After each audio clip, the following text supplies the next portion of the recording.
ये है Hamza, he is an electrical engineer. ये है Zarar, he is a business graduate and currently working as an assistant brand manager. ये हूँ मैं, a film production graduate currently working as a freelance director and editor. और ये हैं आप। कौन हैं आप? इसका जवाब आप खुद अच्छे से दे सकते हैं। जब आप बच्चे थे तो कभी ख्वाब देखने से डरते नहीं थे। पायलट, डॉक्टर, पेंटर, एस्ट्रोनॉट बनना चाहते थे। ये कभी नहीं सोचा कि ये पॉसिबल भी होगा। लेकिन जैसे जैसे आप बड़े होते गए आपको बताया गया कि ख्वाब देखना बंद करो और प्रैक्टिकली सोचो। तो आपने अपना डायरेक्शन चेंज किया और एक ऐसी फील्ड चूज की जिसमें सब जा रहे थे। तो आपने क्या खोया और क्या पाया, और क्या आप वाकई में खुश हैं? और अगर अभी तक आप अपनी मंजिल ढूंढ रहे हैं तो ये वीडियो आपके लिए है। पाकिस्तान में करियर चूज करने की जब भी बात आती है तो हमारे जहन में सिर्फ दो फील्ड्स आती हैं, इंजीनियरिंग और मेडिकल। क्यों? क्योंकि हमारे जहनों में ये फिट किया गया है कि लड़का हुआ तो इंजीनियर और लड़की हुई तो डॉक्टर। एक बच्चा है, he doesn't want to pursue civil engineering, और आप अपने बच्चे को सिविल इंजीनियरिंग में डाल देते हैं तो वो सिविल इंजीनियर बन तो जाएगा, लेकिन वो बनना चाहता नहीं है। कल को जाके वो बिल्डिंगें गिरा देगा, उसका फ़ायदा नहीं है ना उस सिविल इंजीनियर का। यही चीज़ मेडिकल कॉलेजेस में भी होती है। आपने अपनी लड़की को मेडिकल कॉलेज में डाल दिया, उसको डॉक्टर बना दिया। जैसे ही वो डॉक्टर बन गई, आपने वो उसकी शादी करवा दी and she becomes a housewife. अब वो जो एक डॉक्टर जो कि पाकिस्तान की वर्कफोर्स में शामिल होने वाली थी, वो अब नहीं हुई। तो इन अ वे आपने एक वर्दी इंडिविजुअल की सीट ज़ाया कर दी है, जो कि गवर्नमेंट फंड्स जो होते हैं और जो गवर्नमेंट अपॉर्चुनिटीज़ होती हैं जो उनको इस इंस्टीट्यूट से मिल सकती थी, वो उनको मिली नहीं। और इंजीनियरिंग और डॉक्टरी के दरमियान ये इंसान क्या करना चाहता है, किसी ने पूछा ही नहीं। वालिदैन ये चाहते हैं कि उनके बच्चे इन्हीं दो फील्ड्स में जाएं, और उसकी बुनियादी वजह ये होती है कि नौकरी मिल जाए बच्चों को। लेकिन मसला यहाँ से स्टार्ट होता है कि बच्चे आ जाते हैं यूनिवर्सिटीज़ में,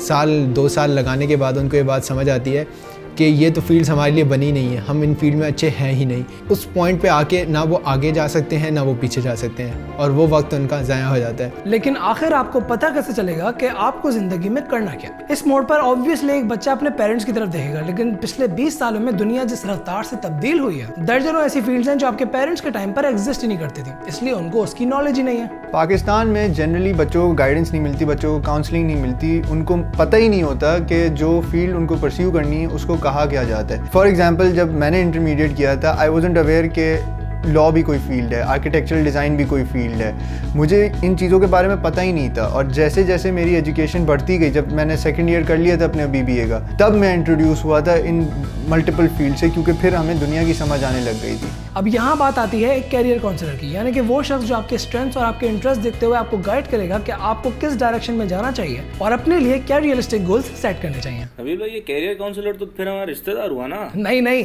लेकिन नबील भाई, वो तो कहते हैं कि इंजीनियरिंग कर लो, लाइफ सेट हो जाएगी और पैसा ही पैसा होगा। एक मिनट, चलो पाकिस्तान में इंजीनियरिंग को एक्सप्लेन करता हूँ। इमेजिन करें कि ये एक पार्किंग लॉट है, यहाँ पर 4 गाड़ियों की खड़ी होने की जगह, लेकिन अब अगर यहाँ 8 गाड़ियाँ आ जाएंगी तब भी खड़ी तो सिर्फ 4 गाड़ियाँ ही रहेंगी। अब ये सेम मसला पाकिस्तान की वर्कफोर्स का है। हमारे यहाँ हर साल हजारों इंजीनियर्स ग्रेजुएट होते हैं, लेकिन उनको देने के लिए उतनी जॉब्स हैं ही नहीं। अब उनमें से ज्यादातर इंजीनियर्स वो होते हैं जिन्होंने अपनी पसंद से इंजीनियरिंग नहीं चूज की होती, तो वो अपना 4 साल का टाइम ज़ाया करके अनएम्प्लॉयड घूमते हैं, और ज़्यादा टाइम अनएम्प्लॉयड रहने की वजह से लो लाइन जॉब्स करना शुरू हो जाते हैं, जिसकी वजह से एज एन इंजीनियर वो पाकिस्तान की वर्कफोर्स में तो ऐड हो रहे हैं, लेकिन पाकिस्तान को उनकी डिग्री का सही पोटेंशियल नहीं मिल रहा। हाय, तो मैं डॉक्टर ही बन जाती हूँ ना, अब्बा भी यही कह रहे थे। बिल्कुल, लेकिन मेडिसिन पढ़ने के बाद भी काफ़ी प्रॉब्लम्स होती हैं। आप कोई भी मेडिकल यूनिवर्सिटी विजिट करें तो आपको वहाँ पर फीमेल स्टूडेंट्स का परसेंटेज मेल स्टूडेंट्स से ज़्यादा देखने को मिलेगा। होता यह है कि ज़्यादातर पेरेंट्स और गार्डियंस लड़कियों को उनकी मर्जी के खिलाफ मेडिकल यूनिवर्सिटीज़ में दाखिला दिलवा देते हैं। डिग्रीज भी मिल जाती हैं, डॉक्टर भी बन जाती है, लेकिन 50% से ज़्यादा फीमेल डॉक्टर्स पाकिस्तान की वर्कफोर्स ज्वाइन ही नहीं कर पाती। और वजह आप सबको पता है, हमारे यहाँ एक फीमेल डॉक्टर की रिश्ते की वैल्यू उसकी डिग्री से ज़्यादा होती है, और वो डॉक्टर बनकर हाउसवाइफ बन जाती है। तो अब वापस आते हैं कैरियर काउंसलिंग पे। हम अपने यूथ के लिए इसका क्या सोल्यूशन निकाल सकते हैं? अब इसके अगर बंदा बुनियादी तौर पे सोचे तो 2 सॉल्यूशंस क्लियरली नज़र आते हैं। एक तो ये है कि हम अपनी इदारों को या यूनिवर्सिटीज़ को इतना वसी कर दें कि उनके अंदर जाने के बाद भी बच्चों को हर तरह के ऑप्शन मिलें, कि लेट से एक बच्चा एक यूनिवर्सिटी जाता है तो उसके बाद भी उसके पास मौके हों कि वो इंजीनियरिंग छोड़ के आर्ट्स कर सके, इंजीनियरिंग छोड़ के बिज़नेस कर सके। लेकिन हमारी यूनिवर्सिटियाँ इतनी वसी नहीं है और वो ज़्यादातर बच्चों को लिमिट कर देती हैं। तो इसका जो ज़्यादा अच्छा हल जो हमारे मुल्क में एप्लीकेबल भी है वो ये है कि हम कॉलेज लेवल से बच्चों की काउंसलिंग करें, और इसके लिए बिल्कुल बुनियादी सा सोल्यूशन है जो कि आजकल के अच्छे कॉलेजेस में इम्प्लीमेंट भी हो रहा है। उसका ये हल है कि आप हर इदारे या हर एक कॉलेज में, बेशक सरकारी हो या प्राइवेट हो, आप एक प्रोफेशनल बंदा असाइन कर दें जिसका सिर्फ ये काम हो कि वो बच्चों के साथ बात करे, बच्चों के साथ उनके इंटरेस्ट को पहचाने और उनको थोड़ी गाइडलाइन दे। उनको सिर्फ एक डायरेक्शन की ज़रूरत होती है इस लेवल पे बच्चों को, कि उनको एक पुश चाहिए होता है कि अगर मैं इस चीज़ को करना चाहता हूँ। बच्चे बहुत अनश्योर होते हैं, अगर कोई बंदा उनके अंदर ये यकीन जाहिर करे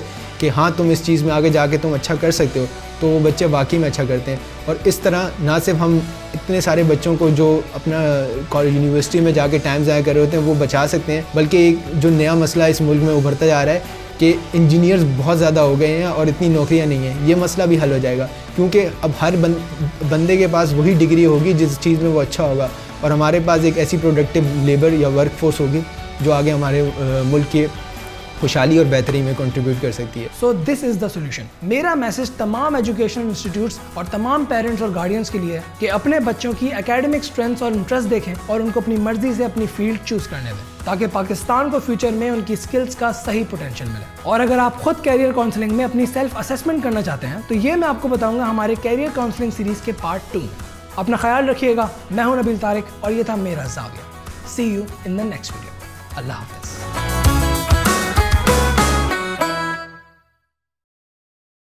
मैं तुम्हें कह रहा था ना यार, इंजीनियरिंग में कुछ नहीं रखा। मेरा एक दोस्त है बेचारा सिविल इंजीनियर किया उसने NIT से, और उसको जो है ना वो जॉब मिली नहीं, ठीक है, और जो जॉब मिली वो 15,000 रुपये की। मतलब आपने इतनी फ़ीस भरी 4 साल और फिर 15,000 रुपये की जॉब ऑफर हुई यार। 15 मतलब मेरे घर में जो मासी आती है उसको हम 10,000 देते हैं।